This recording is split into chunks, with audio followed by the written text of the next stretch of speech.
إذا ما نحوسوا اون شيرش بيرسون، بصح اللي يحوس علينا راه يبدا هو والله ما تنتهي. ونقسم بالله كرئيس الجمهورية الجزائرية الديمقراطية الشعبية ما نتعدى على حد، اللي تعدى علينا يندم على النهار اللي زاد فيه، لأن احنا ما نحبسوش. في 7 من شهر جوج من 2026 غتعلن الجزائر البداية في إلغاء اتفاقية الخدمات الجوية مع الإمارات العربية المتحدة اللي توقعت سنة 2013. هذا القرار ما كانش مجرد تغيير عادي في سياسة الطيران الجزائرية، ولكن كان خطوة غتزيد تصعد التوترات اللي أصلا كاينة بين الدولتين. شحال هذا؟ وغادي يدوز النظام الجزائري من مجرد الإشارات إلى التطبيق الفعلي.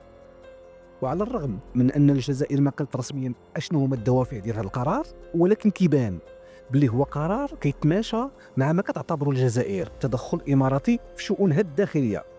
فكيفاش بدا هذا التدهور العلاقات بين الجزائر والإمارات، وأشنو هو الجوهر ديالو؟ الإجابة على هذا السؤال كتبان من خلال النقط الستة التالية. أولا، تحالف إماراتي المغربي بعد التطبيع مع إسرائيل. في شهر 8 سنة 2020 غتطبع المغرب والإمارات وبزاف من الدول الأخرى العلاقات مع إسرائيل في إطار اتفاقية أبراهام. هنا غيرد الرئيس الجزائري عبد المجيد تبون أن الجزائر تستنكر ما وصفه بالتسرع نحو التطبيع، وأن الجزائر تعتبر القضية الفلسطينية مقدسة. تطبيع خيانة. تقطع الجزائر علاقتها مع المغرب في 2021، وبالتالي غيبان على النظام الجزائري أنه كاين تحالف إماراتي مغربي إسرائيلي من أجل عزل الجزائر إقليميا والعمل ضد مصالحها في منطقة الساحل، وبالأخص في جارتها الجنوبية مالي اللي كتشاركها حدود على مسافة 1400 كيلومتر. ثانيا، النزاع حول الصحراء الغربية المغربية. في شهر 10 من سنة 2020 غتصبح الإمارات العربية المتحدة أول دولة عربية تفتح قنصلية في مدينة العيون المغربية. هنا الجزائر اللي كتدعم جبهة البوليساريو غتعتبر هذه الخطوة استفزاز لها، بل أن صحيفة الخبر الجزائرية غتقول في أحد أعدادها بلي الاستثمار الإماراتي في الأقاليم الصحراوية فيه تهديد للأمن الجزائري، بحيث أن الإمارات كتزود النظام المغربي أنظمة تكنولوجية متطورة للمراقبة كتستهدف الجزائر. ثالثا، المواقف المتباينة في السياسة الخارجية المتعلقة بالنزاعات الإقليمية. في الأزمة الليبية غتدعم الإمارات العربية المتحدة هجوم اللواء المنشق خليفة حفتر على طرابلس 2019 وقدمت له الدعم الجوي والعسكري. هنا غتعارض الجزائر أي حل عسكري وغتقول باللي التسوية ما يمكن إلا تكون سياسية النزاع الليبي، الشيء اللي غيزيد من حدة الخلاف والتوتر. في هذا السياق غتحاول الجزائر تشكيل كتلة إقليمية مع تونس وطرابلس لمواجهة النفوذ المغربي، ولكن واخا هذه المبادرة مازال كاع ما تحققت.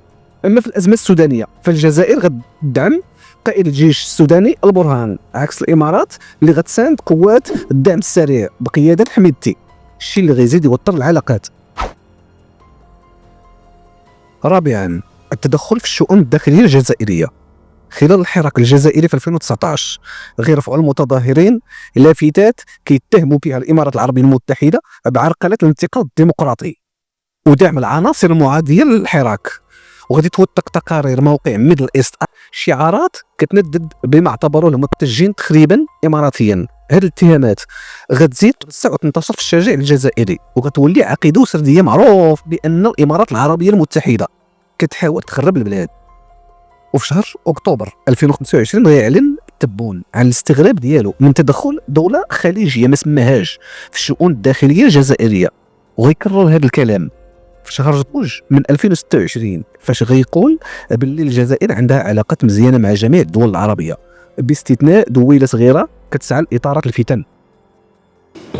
إن مسميها دويلة يعني باقي يزعبطوا هكا، وهاو يدخلونا في انتخاباتنا الأولى والثانية، دخلوا في هذه دخلوا في هذه. خامسا، العضوية في مجموعة البريكست.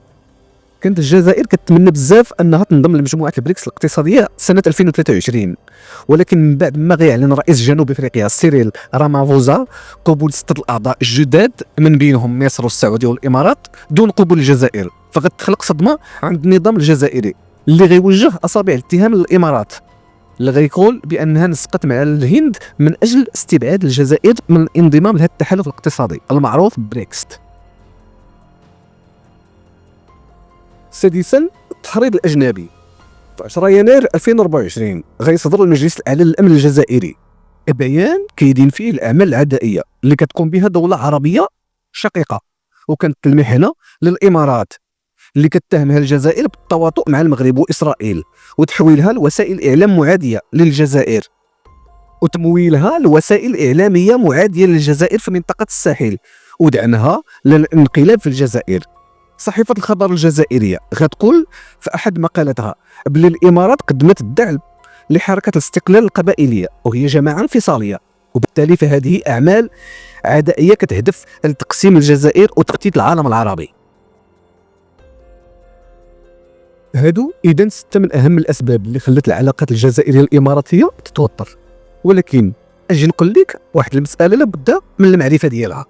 واش في راسك المشاهد الكريم باللي الامارات العربيه المتحده عندها استثمارات في دوله الجزائر كتقدر بحوالي 10 مليار دولار؟ الا صرفناها للدينار الجزائري فغتعطينا اموال طائله.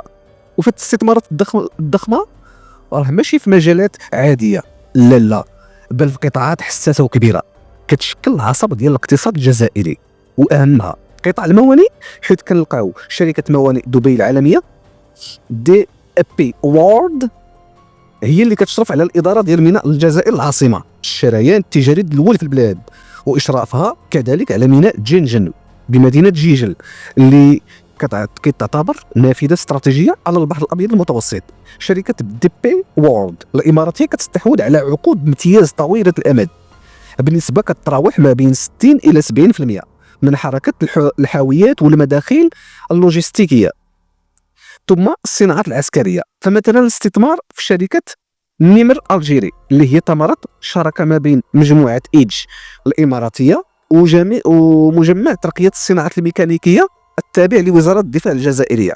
هنا غنلقاو مصنع خنشله متخصص في انتاج مدرعات النمر الخفيفه بحوالي 100 عربه سنويا، وحجم الاستثمارات التراكمي كيتجاوز 100 مليون دولار. المشروع الضخم مصنع عين السماره انتاج مدرعات فولكس جوج المتطوره، وهو مشروع ضخم وصلت قيمته الاجماليه عند التاسيس حوالي 2.9 مليار دولار. عاد بزاف ديال المشاريع الاخرى في قطاع التبغ والسياحه والطاقه، ولكن كيبان بلي بزاف ديال المشاريع والاستثمارات اللي بسبب تدهور العلاقات بين البلدين عرفت فشل، الشيء اللي غيخلي الجزائر تخسر قضايا تحكيم دولي بقيمه 280 مليون دولار لصالح صناديق استثمار اماراتيه. فهنا كيبقى السؤال المهم، هو واش الدوله الجزائريه قادره على تحمل تكلفه الخسائر اللي ممكن يخلفها فسخ الاتفاقات والعقود الاستثماريه الاماراتيه اللي كتقدر ملايير الدولارات في الجزائر؟